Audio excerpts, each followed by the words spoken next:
اللہ اکبر۔ اسرائیل کے ایک نوجوان کا واقعہ، ایک نوجوان وہ بازار میں کچھ چیزیں فروخت کیا کرتا تھا، صندوقچے بیچتا تھا، پٹاریاں بیچا کرتا تھا، اور پٹاریاں بیچتے ہوئے وہ اس دور کے بادشاہ کے محل کے سامنے پہنچ گیا۔ بادشاہ کی شہزادی کی کنیز باہر آتی ہے، دیکھتی ہے کہ انتہائی حسین و جمیل نوجوان، انتہائی خوبصورت نوجوان بازار میں پٹاریاں بیچ رہا ہے۔ وہ فوراً جا کے محل میں جا کر شہزادی کو بتاتی ہے کہ اتنا حسین نوجوان ہے، اس سے زیادہ حسین نوجوان میں نے کہیں نہیں دیکھا۔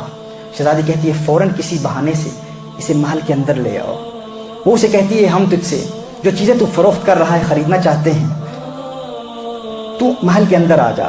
وہ نوجوان انتہائی حسین و جمیل نوجوان محل کے اندر آ جاتا ہے۔ جو ہی وہ محل کے اندر آتا ہے تو وہ کنیز اندر سے دروازہ بند کر دیتی ہے، فوراً شہزادی آ جاتی ہے۔ وہ کہتا ہے جو آپ نے خریدنا ہے آپ فوراً خرید لیں، میں یہ فروخت کرنے کے لیے آیا ہوں۔ شہزادی کہتی ہے کہ ہم گناہ کی نیت سے تجھے اندر لائے ہیں۔ وہ حیران ہو جاتا ہے، وہ کہتا ہے اللہ سے ڈرو، باز آ جاؤ، تم کیا کہہ رہے ہو؟ رب دیکھ رہا ہے، اللہ دیکھ رہا ہے۔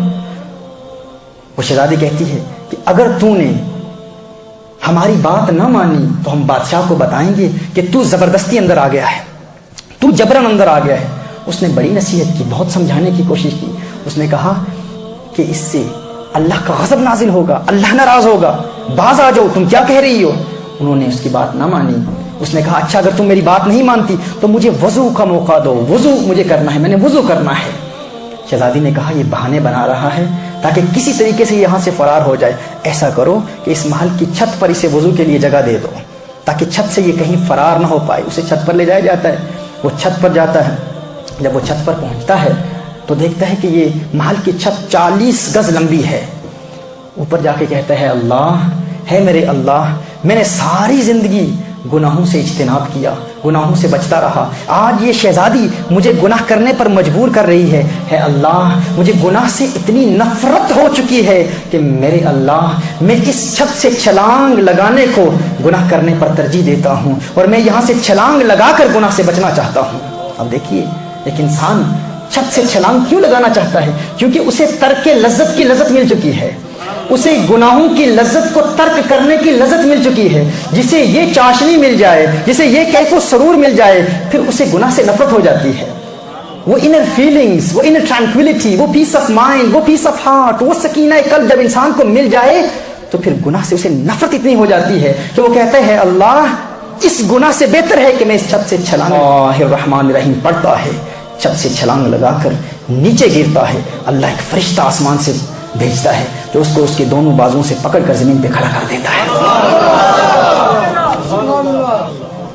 اس وقت وہ اللہ کی بارگاہ میں عرض کرتا ہے میرے اللہ ہے، میرے اللہ ہے، میرے مالک، یہ تجارت کی وجہ سے اللہ نے حسن دیا تھا نا اسے، حسین و جمیل تھا، اس تجارت کی وجہ سے میں اتنے بڑے امتحان میں آ گیا ہے اللہ، بغیر تجارت کے بھی تو مجھے دولت دے سکتا ہے، مال دے سکتا ہے اللہ، کیا ایسا ممکن نہیں کہ بغیر تجارت کے ہی تو میرا کام کر دے؟ اسی وقت آسمان سے غیب سے ایک سونے کی تھیلی آتی ہے، سونے کی تھیلی، وہ دیکھتا ہے اس کو، وہ عرض کرتا ہے اللہ ہے میرے اللہ، کیا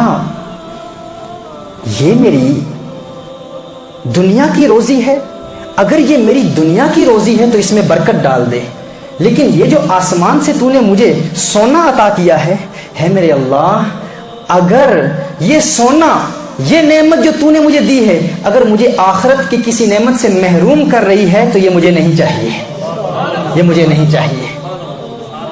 اسی وقت غیب سے آواز آتی ہے کہ وہ جب تو چھت پر تھا نا تو گناہ کا موقع مل رہا تھا تو تو نے صبر کیا، یہ اس صبر کا انعام ہے جو تجھے دنیا میں ہی مل گیا۔ اس نے کہا ہے میرے اللہ نہیں، اگر یہ صبر کا انعام دنیا میں ملا ہے جو آخرت کے انعام سے محروم کرے گا تو یہ تھیلی واپس لے لے، یہ سونا واپس لے لے۔ اسی وقت وہ سونا پھیر لیا گیا۔ اس نے کہا مجھے آخرت کا انعام چاہیے، آخرت کا انعام چاہیے، یعنی نعمت ملی بھی لیکن کہا کہ میں دنیا کی نعمت حاصل کر کے آخرت کی نعمت قربان نہیں کرنا چاہتا۔ یہ ہے لذت، اور گناہ کا موقع ملے اور انسان پھر بھی توبہ کر لے اور انسان گناہ سے بچ جائے، پھر وہ شخص جب عبادت کرتا ہے تو اس کی عبادت کا عالم جدا